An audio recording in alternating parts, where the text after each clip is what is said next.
C'est important parce que le gouvernement israélien vient de passer des commandes d'armement, notamment, vous savez qu'ils avaient déjà reçu, ils avaient déjà commandé 2 sous-marins nucléaires à l'Allemagne, qu'ils ont reçu d'ailleurs pendant que Israël faisait la guerre contre le Liban, ce qui est en contradiction avec la loi allemande. Mais maintenant, de nouveau, il y a une demande de navires et ils font toute une campagne sur ces navires. Et alors maintenant, je vous ai parlé tout à l'heure du Tibi Zéphir, je vais terminer par là.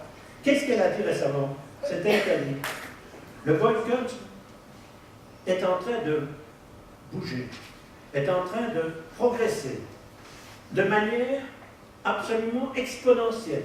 Ce sont ces mots.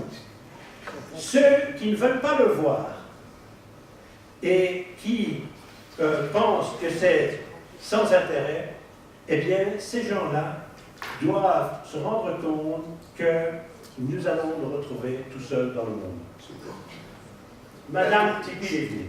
Et donc, je la remercie de dire des choses pareilles, parce que ça permet, après ça, à des gouvernements, comme le gouvernement hollandais, qui était un gouvernement le plus pro-israélien que je connaissais. Mais c'est en Hollande, grâce à un ancien Premier ministre, il faut le reconnaître, hein, qui est membre de notre comité de parrainage, et qui est monsieur Gabriel et moi. Van Ack, merci.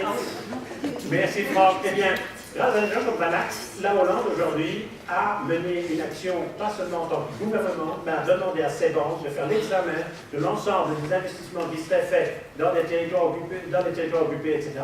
Au point que le plus gros fonds hollandais vient de se retirer une série de 6 banques, des 6 principales banques israéliennes, et que le plus gros fonds de pension mondial, la BIP s'appelle, c'est pas l'association des palestiniennes, a décidé lui aussi de retirer ses fonds de tous les lieux où les banques israéliennes auraient fait des investissements. Donc je pense que cela, ça doit nous donner du courage, ça doit nous montrer que, et le travail qu'a fait le tribunal, et le mouvement populaire qui aujourd'hui soutient le BDS, et qui est en toute légitimité de faire ça, eh bien je pense que tout ça, ça va nous aider à penser à notre capacité commune à faire en sorte que les Palestiniens ne doivent pas encore attendre quelques années pour pouvoir avoir droit à l'ensemble de l'Europe. Je vous remercie.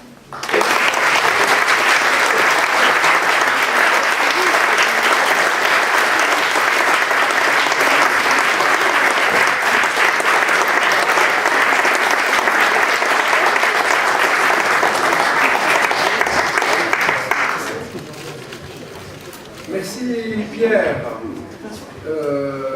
Juste un tout petit complément, j'aurais aimé que tu donnes quelques noms de gens qui ont participé au jury du tribunal Rothschild. Ce n'est pas sans intérêt pour l'assistance. En dehors de Rogers, bien sûr, il y a eu des gens comme Alice Walker, l'écrivaine américaine Alice Walker, Cynthia McKinney, il y a eu la prix Nobel de la paix, Margaret Maguire, Angela Davis, bien sûr, non plus. Monsieur, comment il s'appelle, le juriste sud-africain. Ronnie Castries. Ronnie Castries, c'est le sud-africain. John Dugard, qui a été rapporteur spécial dans les territoires occupés auprès de l'ONU. Michael Manchin. Et puis Gisèle Halimi, que vous connaissez tous, bien sûr. Cynthia McKinney, Michael Mansfield, Marcel Palin d'Espagne, et encore du Mali. Aminata Traoré. Voilà. Merci. Alors, d'une façon toute naturelle, donc on a parlé du tribunal Rothschild, de la manière dont il s'est déroulé, de la manière dont il s'est constitué, des conclusions qu'il a rendues et des recommandations qu'il a émises, en particulier en direction des citoyens des pays du monde, pour les engager à traduire les recommandations du tribunal Rothschild en actions naturellement pacifiques sur le terrain, notamment le BDS. Et ici, en France, donc il y a le BDS, il y a des sections partout dans le monde. La section française s'appelle BDS France. Et pour parler des actions de BDS France, nous avons Jean-Guy Grésalmer qui vient de s'installer à la tribune, qui est non seulement représentant du BDS France, mais aussi de l'Union juive française pour la paix. À toi, Jean-Guy. Bonjour. Est-ce que vous entendez là? Oui. Bon, comme il m'a été confié de vous parler de la campagne BDS, je vais forcément répéter en partie des choses qui ont déjà été dites, particulièrement par Pierre Galland, mais comme ce qu'il a dit, c'est très juste, eh bien, c'est pas grave que je le répète. Voilà, alors une conséquence cruciale des conclusions du tribunal de Bruxelles sur la Palestine est le soutien au développement de la campagne BDS, c'est-à-dire boycott, des investissements, sanctions contre Israël, jusqu'à ce que cet État se conforme au droit international. Le tribunal de Bruxelles a caractérisé la politique israélienne comme étant une politique d'apartheid et donc sujette aux sanctions ciblant tout régime d'apartheid. Dans la synthèse des conclusions de sa 3e session, qui a eu lieu en Afrique du Sud, à Cape Town, entre les 5 et 7 novembre 2011, le tribunal exhorte explicitement, je cite, la société civile mondiale, y compris tous les groupes et individus qui travaillent de leur mieux en Israël et en territoire palestinien occupé pour lutter contre le système de domination raciale qui règne, l'exhorte donc à reproduire l'esprit de solidarité qui a contribué à mettre fin à l'apartheid en Afrique du Sud, notamment en conscientisant les parlements nationaux par rapport aux conclusions de ce tribunal et en soutenant la campagne BDS. Cette déclaration a été renouvelée à plusieurs reprises dans les conclusions finales formulées à Bruxelles. Ainsi, dans la partie intitulée « Futures actions et pistes pour l'avenir, les initiatives de la société civile », nous pouvons lire « Le tribunal renouvelle son soutien et se félicite de la campagne BDS qui doit s'intensifier au sein de l'Union européenne et s'étendre à d'autres États, organisations régionales et institutions intergouvernementales. » Et plus loin, le tribunal promeut l'idée d'un partenariat entre les organes de l'ONU et la société civile afin de faire pression sur Israël sur les questions de BDS en s'inspirant directement de l'expérience du mouvement anti-apartheid en Afrique du Sud dans les années 1970, 80 et 90. Tout ceci me conduit donc à vous donner des précisions sur l'histoire, les fondements et le contenu du mouvement BDS, puis à vous expliquer que la campagne BDS, ça marche, et qu'il faut donc persévérer dans cette voie. La campagne BDS a été lancée le 9 juillet 2005 par plus de 170 associations de la société civile palestinienne, un an après la condamnation par la Cour internationale de justice du mur dit de séparation, condamnation restée sans suite. Ces associations déclarent: nous, représentants de la société civile palestinienne, invitons les organisations des sociétés civiles internationales et les gens de conscience du monde entier à imposer de larges boycotts et à mettre en application des initiatives de retrait d'investissement contre Israël, tels que ceux appliqués à l'Afrique du Sud à l'époque de l'apartheid. Nous faisons appel à vous pour faire pression sur vos États respectifs afin qu'ils appliquent des embargos et des sanctions contre Israël. Nous invitons également les Israéliens honnêtes à soutenir cet appel dans l'intérêt de la justice et d'une véritable paix. Ces mesures de sanctions non violentes devraient être maintenues jusqu'à ce qu'Israël honore son obligation de reconnaître le droit inaliénable des Palestiniens à l'autodétermination et respecte entièrement les préceptes du droit international. Fin de citation. Puis ces associations de la société civile palestinienne énoncent les 3 objectifs du mouvement BDS. J'insiste bien, 3 objectifs. Premier objectif, mettre fin à l'occupation et à la colonisation de toutes les terres arabes et démontrer le mur. J'ajoute qu'à ce premier objectif s'est ajouté depuis 2005 l'exigence de mettre fin au blocus de Gaza. Deuxième objectif, reconnaître les droits fondamentaux des citoyens arabo-palestiniens d'Israël à une égalité absolue. Et troisième objectif, respecter, protéger et favoriser les droits des réfugiés palestiniens à revenir dans leurs maisons et propriétés comme stipulé dans la résolution 194 de l'ONU. Voilà, c'est ça les 3 objectifs. La campagne BDS se développe dans de nombreux pays, en Europe, en Amérique, au Japon, au Maroc, etc., y compris en Israël, où le mouvement Boycott from Within, boycott de l'intérieur, bien que très minoritaire, apporte une aide précieuse à la campagne BDS. La campagne BDS a pris son essor en France depuis l'opération Plomb durci contre le peuple gazaoui au cours de l'hiver 2008-2009. Le site de la campagne BDS France est www.bdsfrance.org.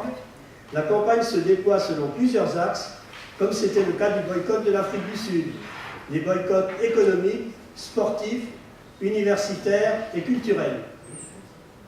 Le boycott économique appelle les consommateurs ou n'importe quel organisme à ne pas se rendre complice d'une politique de violation du droit international et des droits humains en achetant des produits israéliens qui viennent des colonies de Cisjordanie ou de territoires israéliens dans les frontières de 67. Ce boycott économique vise aussi certaines sociétés non israéliennes qui participent directement à la répression du peuple palestinien. Parmi l'ensemble de ces cas, citons les campagnes qui ciblent les entités suivantes. La société Meadrin, exportatrice de produits agricoles israéliens souvent issus des colonies. Les magasins Sephora, qui commercialisent les produits de beauté Ahava issus de la mer Morte. La société qui commercialise les produits SodaStream dans le gazéificateur. Keter, qui fournit du petit matériel d'équipement. Les médicaments génériques Teva. Beaucoup d'entre vous entendent les publicités pour Teva sur France Info tous les jours. La société anglo-danoise G4S, qui équipe les prisons israéliennes de son matériel dit de sécurité. La société américaine Caterpillar, dont il a été parlé, qui participe à la destruction du patrimoine palestinien et est complice de l'écrasement par ses bulldozers de citoyens palestiniens et aussi de la militante pacifiste Rachel Corrie. D'autres campagnes visent à ce que des sociétés se désinvestissent de leur partenariat complice de la politique coloniale israélienne. Ainsi, la société Orange, qui a conclu un partenariat avec l'entreprise israélienne Partner Communication, qui installe des antennes et relais sur des terres confisquées aux Palestiniens pour le seul bénéfice de l'armée ou des colons.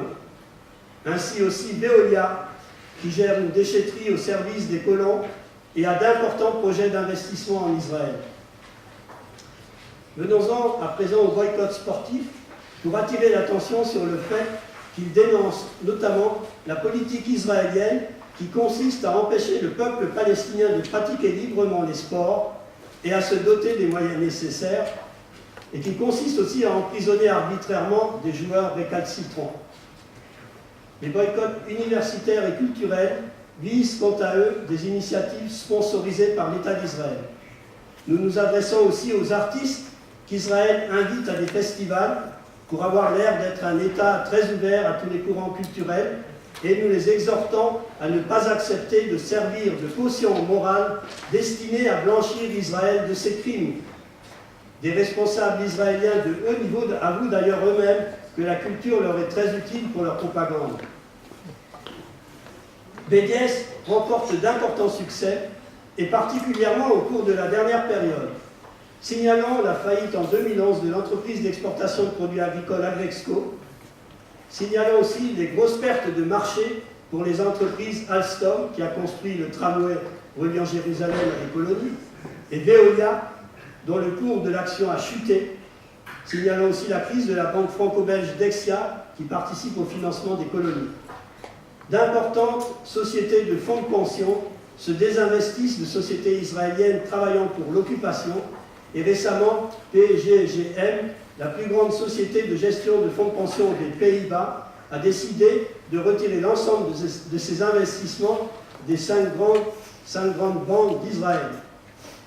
En Grande-Bretagne, Hollande et Suisse, des directions de grandes surfaces ont décidé de retirer de leurs étalages les produits des colonies, se conformant ainsi à l'esprit des lignes directrices, je parle là des guidelines qu'a évoqué Véronique de Kayser, et le sujet a été développé aussi par Pierre Galland. Donc c'est une conformité à l'esprit des lignes directrices de l'Union européenne, entrée en application le 1er janvier 2014 et visant à proscrire tout financement et toute subvention aux sociétés travaillant pour les colonies. Vivens, le plus gros fournisseur d'eau potable des Pays-Bas, a depuis peu mis fin à sa coopération avec Mekorot, la compagnie nationale d'eau israélienne.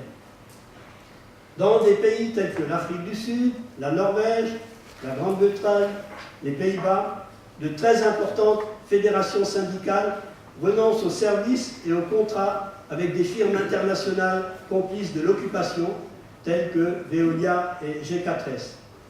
D'importantes universités ont également rompu leurs relations, notamment en Afrique du Sud ou même aux États-Unis.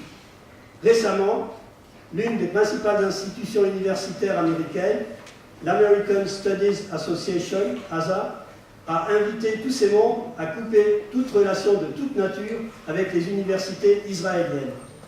Diverses églises importantes, se réclamant de divers courants religieux, appellent aussi à BDS. La campagne BDS jouit également du soutien d'artistes de renom international qui sont de plus en plus nombreux à refuser ou à annuler des tournées en Israël, du soutien d'intellectuels et de personnalités publiques jouissant d'une grande influence, dont des membres ou des parrains du tribunal Russell. Desmond Tutu, Roger Waters des Pink Floyd, Naomi Klein, Alice Walker, Judith Butler, John Berger, Ken Loach, Angela Davis, le cosmologue Stephen Hawking, qui a refusé de participer à une conférence de haut niveau en Israël. Avant de conclure sur les perspectives du mouvement BDS, je veux signaler deux questions importantes qui mobilisent la campagne BDS France, questions que je ne développerai pas pour ne pas dépasser le temps qui m'est imparti. La première, c'est notre engagement actif contre le KKL, ou Fonds national juif, qui est un organisme para-étatique israélien qui est depuis plus d'un siècle le fer de lance de la dépossession du peuple palestinien. Il faut savoir que les dons à l'antenne française de ce KKL bénéficient d'une déductibilité d'impôts, cette association se faisant passer pour une association écolo et de bienfaisance. Nous sommes actuellement mobilisés contre le projet du KKL France de tenir le 2 février prochain une grande journée de propagande au Palais Brongniart à Paris. La seconde question que je veux aborder, qui a déjà été abordée d'ailleurs, est que la France est le seul pays où des militants de la campagne BDS sont poursuivis en justice, ce qui est conforté, il faut le souligner, par la circulaire Alliot-Marie qui assimile les actions de sensibilisation à BDS à des appels à la discrimination raciale. Nous exigeons, avec de nombreuses associations, le retrait de cette circulaire et la relaxe des militants poursuivis, ce que d'ailleurs de nombreux juges comprennent. Je veux souligner que malgré cette situation particulière à la France, la campagne BDS continue de se développer et qu'en aucune manière cela fléchit notre détermination. Pour conclure, quelles sont les perspectives du mouvement BDS? L'économie israélienne, certes, est encore forte, c'est vrai, notamment pour ce qui concerne la vente de matériel à usage répressif testé sur le peuple palestinien, mais la campagne BDS progresse inexorablement. Elle entre en résonance avec d'autres causes, notamment l'antiracisme, les mouvements anti-guerre, les mouvements pour la justice sociale. La campagne BDS est porteuse de valeurs universelles. Ce n'est pas sans raison que Netanyahou, le Premier ministre israélien, et d'autres ministres de ce pays ont déclaré que le mouvement BDS est une menace stratégique pour Israël. Il est significatif aussi qu'une centaine de grands patrons israéliens, redoutant le succès des appels au boycott, lancent un appel pour la paix avec les Palestiniens. Quand, de son côté, Omar Barbouti, cofondateur de la campagne BDS, pose la question « L'année 2014 verra-t-elle un tournant décisif pour la campagne BDS ?» Nous accueillons bien sûr ce propos avec optimisme. L'année 2014 a été déclarée année de la Palestine par décision de l'ONU. Nous veillerons à ce qu'elle soit en même temps l'année de BDS.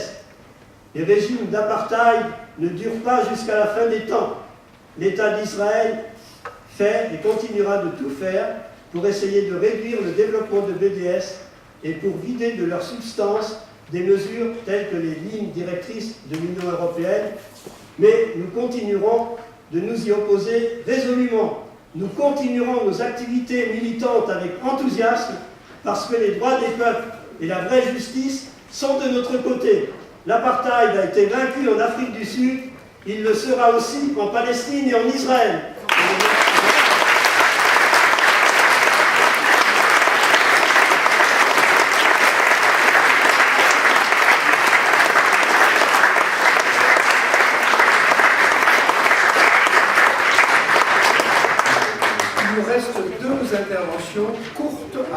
donner la parole.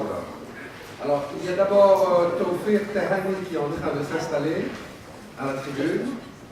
Tawfiq Tahani est président de l'association France-Palestine Solidarité et il va nous parler des diverses formes de lutte que peuvent exercer les citoyens, notamment après les conclusions du tribunal européen sur la Palestine. Merci beaucoup. Merci, Brahim. En fait, je voulais parler également de ce qui bouge en Europe, mais bon, ça a été dit par Véronique. Ça a été dit par Véronique, ça a été dit par Pierre, et puis là par Jean-Guy. Mais je vais compléter par un peu ce qu'on est en train de faire, mais juste avant, je souhaite d'abord remercier les organisateurs de cette très rencontre, et plus particulièrement dans ce jeune groupe de la FPS de Sciences Po, qui prouve que la relève est assurée, et d'ailleurs qu'elle relève.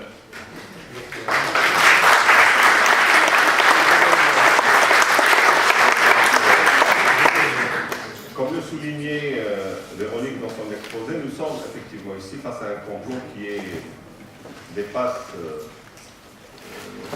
l'imaginaire, un complot qui est énorme, dont les moyens qui ont été déployés rendent justement la lutte contre ce qui se passe difficile. Ceci étant, cette lutte et cette résistance, elle s'organise, que ce soit au niveau de Palestine, également un peu au niveau israélien, et prend de plus en plus d'ampleur au niveau international, jusqu'au point où elle commence à inquiéter même certaines grandes multinationales. Et donc c'est pour ça que je souhaite commencer par notre combat, le combat que nous menons contre Veolia. Veolia et Alstom, ils ont construit un tramway à Jérusalem qui relie Jérusalem-Ouest aux colonies israéliennes au cœur de la Cisjordanie, Pisgat Ze'ev. Et ce tramway, non seulement il assure une certaine continuité géographique entre les colonies et puis Jérusalem-Ouest, mais également il participe à isoler la vieille ville de son environnement arabe. Et un autre projet de tramway qui est prévu, une autre ligne qui devait partir de Jérusalem-Ouest également et aller jusqu'à la porte des Marocains, passant par la porte de Jaffa. Si vous voulez, si on ajoute à ça le projet, plutôt les fouilles archéologiques qui sont menées depuis un moment vers le quartier de Silouane, et puis d'un côté, donc, il y a le cimetière musulman qui est d'ailleurs interdit maintenant d'utilisation pour les musulmans, qui ne peuvent plus enterrer leur mort là-bas. Même Arafat ne peut pas empêcher d'enterrer le sable, c'est également pour d'autres raisons. Donc ça voudrait dire qu'il y a un projet pour isoler la vieille ville complètement de son environnement arabe. Et si cette deuxième ligne de métro elle est mise à exécution, ça rendrait vraiment extrêmement difficile la solution qui préconise que Jérusalem-Est sera la capitale du futur État palestinien. Ceci étant, je suis de nature optimiste, il n'y a rien qui est irréversible. Il y avait beaucoup plus de travaux édifiés par les colons français en Algérie ou bien en droit qui ont soit été défaits, soit été réappropriés par la population locale, et puis d'autres, il y a des gens qui disent, bon, il y a beaucoup de colons maintenant en Cisjordanie, qu'est-ce qu'on va faire de ces colons? Donc déplacer, c'est beaucoup plus facile que déplacer les colons français qui étaient en Algérie, parce que là, ils n'ont plus qu'à traverser la ligne verte et ils seront chez eux. Donc il n'y a pas de situation réversible. Donc je reviens sur la question de Veolia. Veolia, nous avons porté l'affaire devant les tribunaux. Bien sûr, il y a d'autres actions qui sont menées ailleurs, partout dans le monde. Veolia qui donc se trouve certainement en difficulté à cause de son engagement dans ce premier, mais on voulait justement qu'ils le comprennent parfaitement. Bon, jusqu'à maintenant, nous avons perdu tous les procès contre Veolia. C'est-à-dire, en première instance, on a été, nous, en tant qu'AFPS, reconnus recevables, mais pas l'OLP. On a perdu sur le fond. On appelle, c'est l'OLP qui a été reconnu recevable, mais pas l'AFPS. Mais on a perdu également sur le fond. Et là, on se trouve en cassation. Bon, ça, c'est coûteux. Ça nous a coûté beaucoup d'argent. Mais hormis la perte sur le niveau juridique, je suis sûr que nous avons gagné politiquement, même, alors que le procès n'est pas encore fini.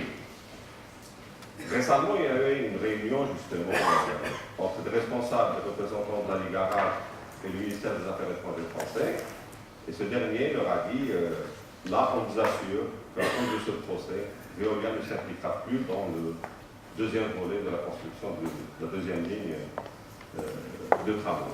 Donc voilà, si vous voulez, quand on essaye de mesurer l'impact de BDS au niveau international, il ne faut pas simplement mettre ce qui a été gagné, mais également ce qui n'a pas été perdu.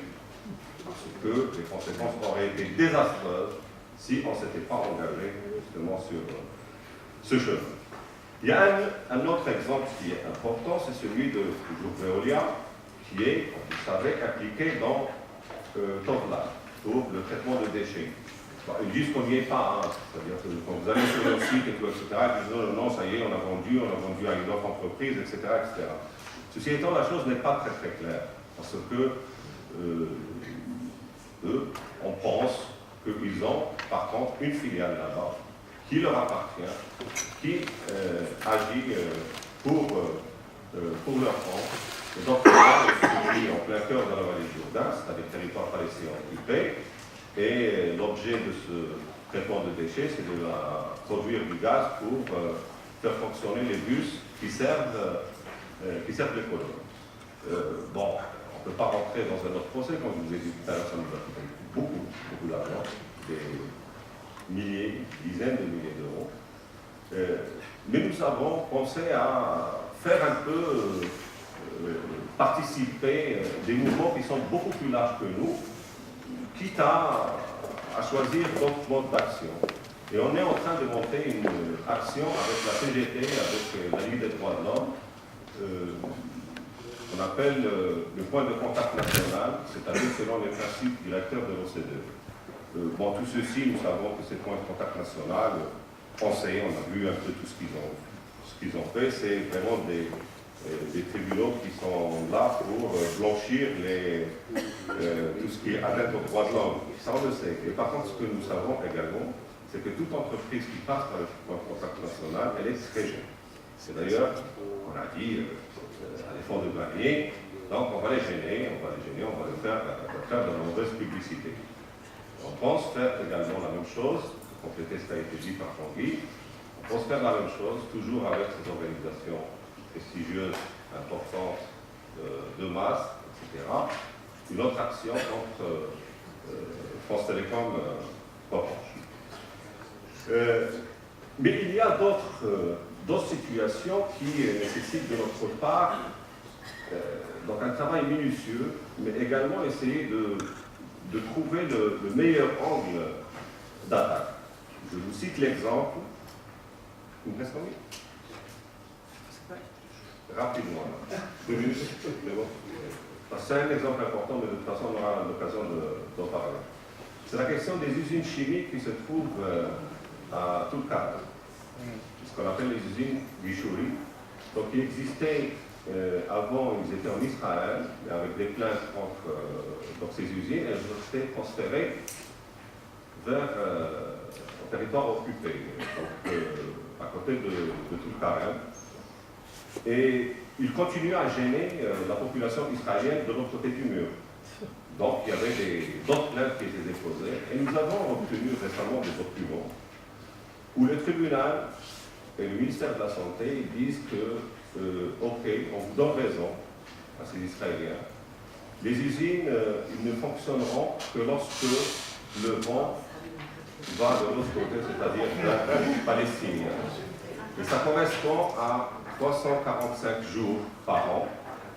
Et ces usines fermeront pendant les 20 jours où ça va vers le vent, il va vers du côté israélien. Donc, ça aussi, c'est un point sur lequel on est en train de développer une action commune avec des élus, etc., pour qu'ils aillent, pour qu'ils voient, pour qu'on essaye de forcer, si vous voulez, d'apporter le maximum d'informations et travailler pour qu'il y ait, comme le réclament les Palestiniens sur place, que nous faisons attention également à la question des gens qui travaillent, etc., donc c'est en concertation avec eux pour obtenir la fermeture de ces usines. Donc il y a beaucoup de choses. Ah, il fait 100%. Merci. Donc il y a, donc tout ceci, c'est un volet qui concerne un peu l'implication des entreprises, et ce volet qui est très très important. C'est bien de continuer à faire le vote citoyen. Le désinvestissement, c'est beaucoup plus intéressant parce qu'il y a beaucoup plus de sous, mais tout ceci, il faut qu'on aille vers, ça a été rappelé tout à l'heure par Véronique, la question des sanctions. C'est ce qui a fait justement plier l'apartheid dans l'Afrique du Sud. C'est quand il y a les États qui sont mobilisés. Et actuellement, on voit que le vent, il commence à aller dans le bon sens, pas celui de... C'est que, avant-hier, il y avait cet article de Haaretz, où il parle du gouvernement allemand maintenant, qui fait sienne les lignes directrices produites par l'Union européenne. C'est-à-dire, il conditionne maintenant toutes les aides qu'il fournit aux entreprises high-tech israéliennes et puis également aux universités à cette clause de territorialité. Et ça, c'est quelque chose de très important qui fait paniquer les Israéliens. Un des responsables du ministère des Affaires étrangères israélien, il a dit, si les Allemands également se mettent, ça veut dire que de toute façon, on aura les 27 pays, si les Allemands, ils savent de quoi ils parlent. Donc on aura les 27 pays contre nous. Donc il y a un mouvement qui s'est déclenché. Je crois que nous avons vraiment une autoroute devant nous. À nous de savoir comment l'exploiter et surtout ne pas oublier les autres sujets, parce que 2 minutes sur un sujet important, c'est la question des prisonniers palestiniens. Les prisonniers palestiniens, donc vous savez qu'il y a, nous menons, avec l'association, avec d'autres organisations du collectif national qui était juste et durable, palestiniens et israéliens, une campagne de parrainage des prisonniers palestiniens. Donc jusqu'à maintenant, nous avons 2500 parrains et marraines. Ça consiste à envoyer des lettres aux prisonniers, parler de tout, n'importe quoi, qui a un double objectif. Le prisonnier, quand il reçoit des lettres, il dit, ben voilà, je ne suis pas seul, contrairement. Secondo, on vise également la poste israélienne, les gardiens de prison et tout ça, pour dire, attention, il y a des gens qui s'intéressent à cette situation. Et nous avons eu des retours. Nous avons reçu hier un beau témoignage qui a été filmé de prisonniers qui ont passé plus de 20 ans en prison. Et en sortant, ils ont filmé leurs paroles en remerciant tous ceux qui participent à ce parrainage, comme quoi ça a donné beaucoup d'espoir et en plus ça les a aidés à continuer à espérer un avenir meilleur. Et ceci va prendre encore plus d'ampleur cette année parce qu'il y a une campagne, ce qu'on appelle la campagne pour la libération de Marwan Barghouti et de tous les prisonniers palestiniens. Marwan Barghouti, comme a été indiqué par Olivier tout à l'heure, c'est une grande personnalité qui a participé à l'élaboration du programme des prisonniers qui est des guidelines pour la réconciliation nationale palestinienne. Mais il a également pour nous ici en France une particularité qui le distingue des autres prisonniers, c'est qu'il est le président du groupe d'amitié au Conseil législatif palestinien, c'est-à-dire le président du groupe d'amitié dans le Parlement palestinien. Et donc, nous allons nous engager fortement dans cette campagne qui a été, comme vous le savez, parrainée par Ahmed Kasrada, qui était le compagnon de cellule de Nelson Mandela, et qui est parrainé par 5 prix Nobel de la paix au niveau international. Et donc, cette campagne, elle aura des sections un peu partout, dont l'une des premières va être ici en France. Et nous sommes en train de monter ce comité. Et la campagne, en principe, doit débuter lors du printemps prochain. Et merci pour votre attention.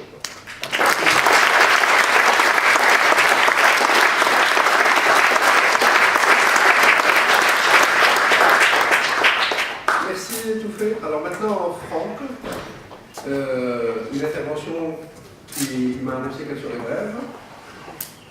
Franck est coordinateur du tribunal Russell sur la Palestine et il a été, on peut le dire, avec Virginie, qui n'est pas là, la cheville ouvrière de ce tribunal.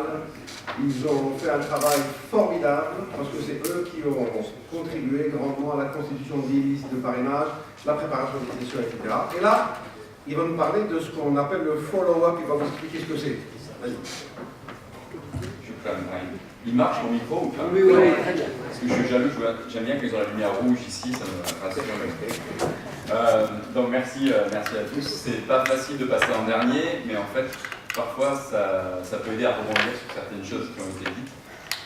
C'est un plaisir déjà de se retrouver ici, non pas parce que j'aime particulièrement Paris, mais parce que revoir tous ces visages avec lesquels on a travaillé depuis 5 ans, les membres du jury, il y en a ici avec Miguel Angel, les parrains, comme je vois qu'il y a Gus, quelque part là-haut aussi, Gérard Toulouse aussi, les gens du comité français, comme Geneviève, Maria, Brahim et les autres. C'est vraiment un plaisir, parce que c'était aussi ça, vraiment, l'expérience du tribunal, cette collectivité, ce collectif, en fait. Et je pense que c'est ça qui est aussi important dans le militantisme, c'est de se retrouver tous ensemble, quelle que soit notre ethnicité, orientation politique, et de se battre sur une même cause. Donc ça fait plaisir.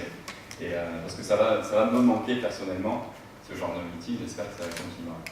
Donc en fait, je voulais aussi commencer par une anecdote par rapport au suivi du tribunal. Parce que le tribunal s'est fini à Bruxelles en mars cette année. On avait décidé depuis le début, il y a encore des gens en fait, et on comprend qu'ils nous demandent mais pourquoi le tribunal s'est arrêté.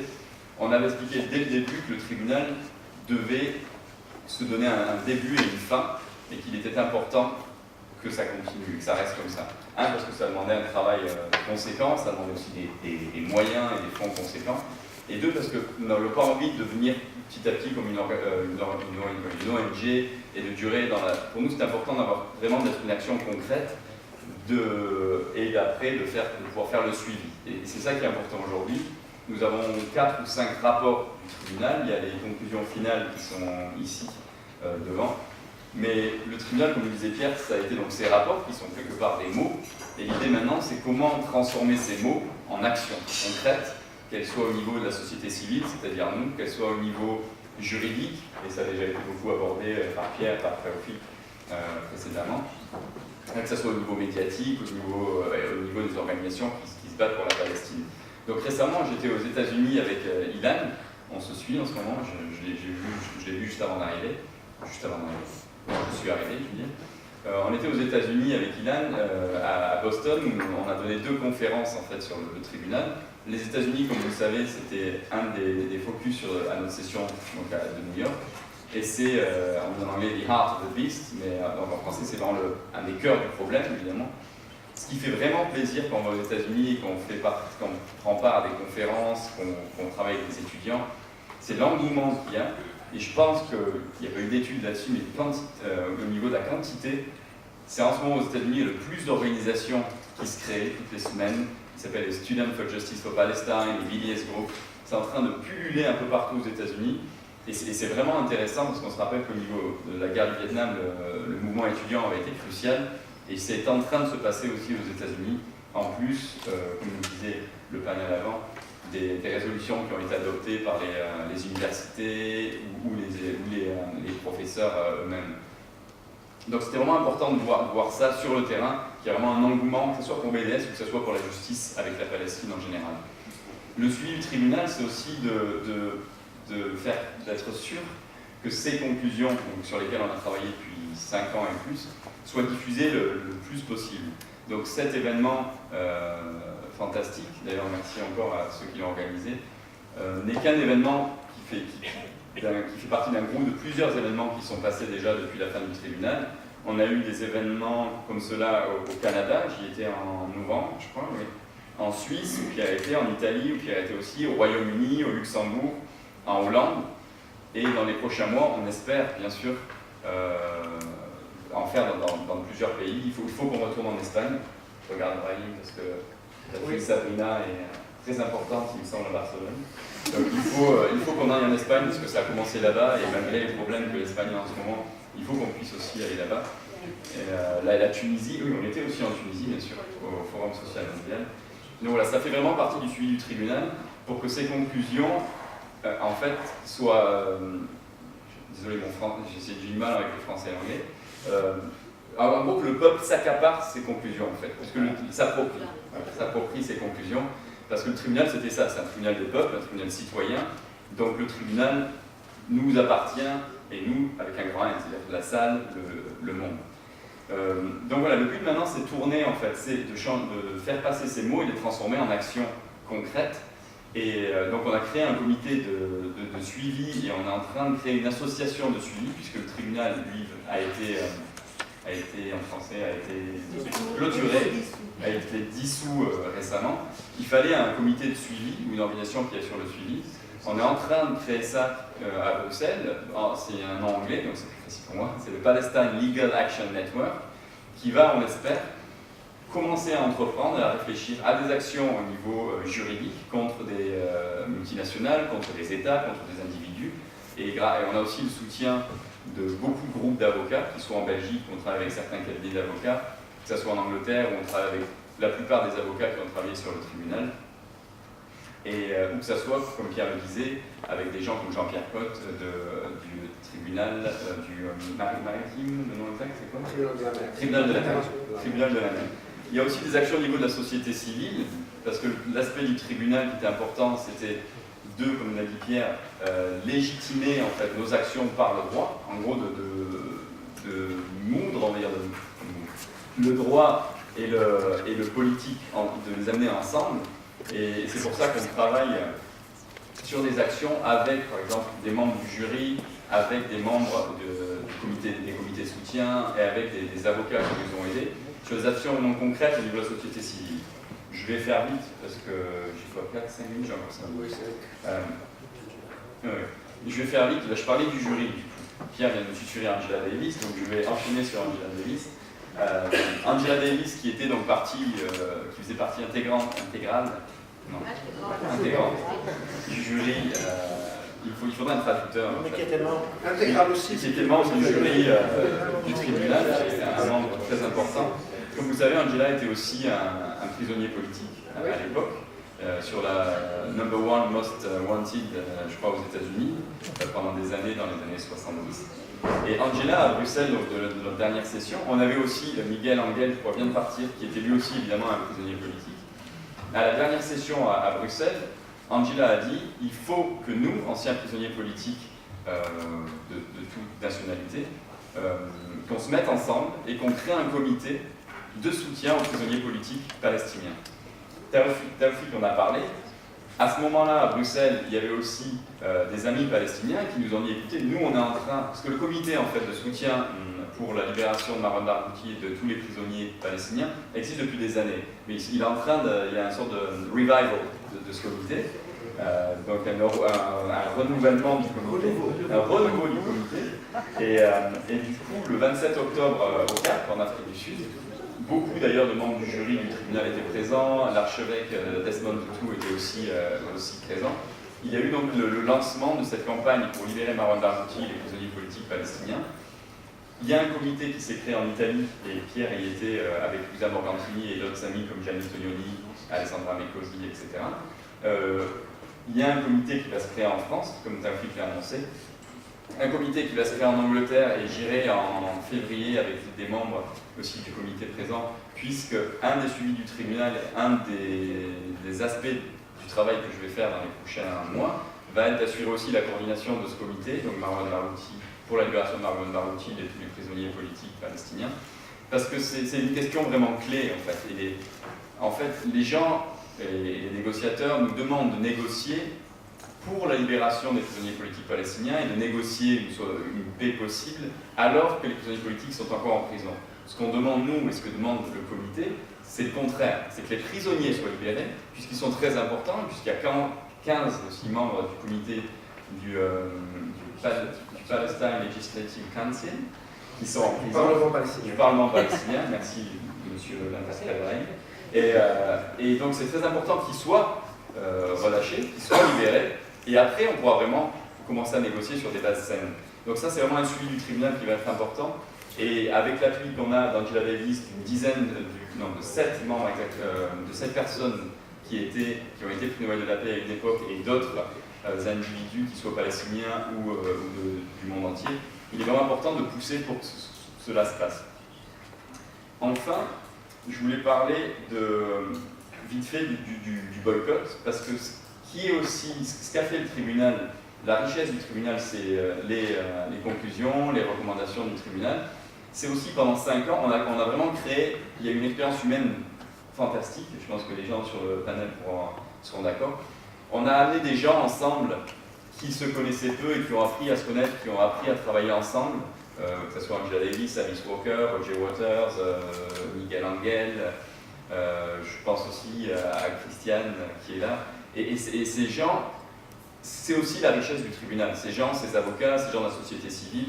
Et il est important pour le tribunal de pouvoir servir maintenant, le tribunal, plutôt le suivi du tribunal, de pouvoir servir de relais maintenant entre ces gens, entre ces groupes qu'on a créés et des actions qui existent déjà dans la société civile, que ce soit encore une fois au niveau juridique ou au niveau citoyen. Par exemple, Roger Waters, en ce moment, est en train, c'est des petites exclusivités comme ça, il va être la voix off d'un documentaire sur la Palestine qui est en train de se filmer. Il est en train de filmer aussi une vidéo avec Adala New York, qui est un comité de soutien à la Palestine à New York, une vidéo de 3 minutes avec plein d'autres stars sur le boycott culturel. Et tout ça, voilà, ça fait partie du suivi du tribunal, comme le disait Pierre, et c'est important que ça continue. Je pense que je dois finir, donc je vais finir par juste dire que cette expérience humaine, en fait, je pense qu'on a tous eu avec le tribunal. Il ne faut pas oublier que malgré qu'on n'a pas vraiment on a des petites victoires tous les jours, et Taoufik en a parlé, des victoires du mouvement BDS, des campagnes, des investissements des églises qui sont très importantes. Et il faut vraiment s'arrêter des fois et penser à quelque part à les célébrer, ces victoires, parce que le chemin, je pense, est encore long. Il y a John Berger, qui est d'ailleurs un des parrains du tribunal, qui dit en anglais « The struggle will be endless ». Donc la lutte sera sans fin. Quelque part, c'est vrai. Et donc, il faut arriver à célébrer ces petites victoires qu'on a tous les jours, parce que voilà, être ensemble encore aujourd'hui, je pense que c'est vraiment une des plus belles choses qui puissent se passer. Donc voilà, je termine par un mot d'amour. Miguel avait parlé de ça tout à l'heure, et je voulais terminer par ça. Voilà, merci beaucoup. Merci.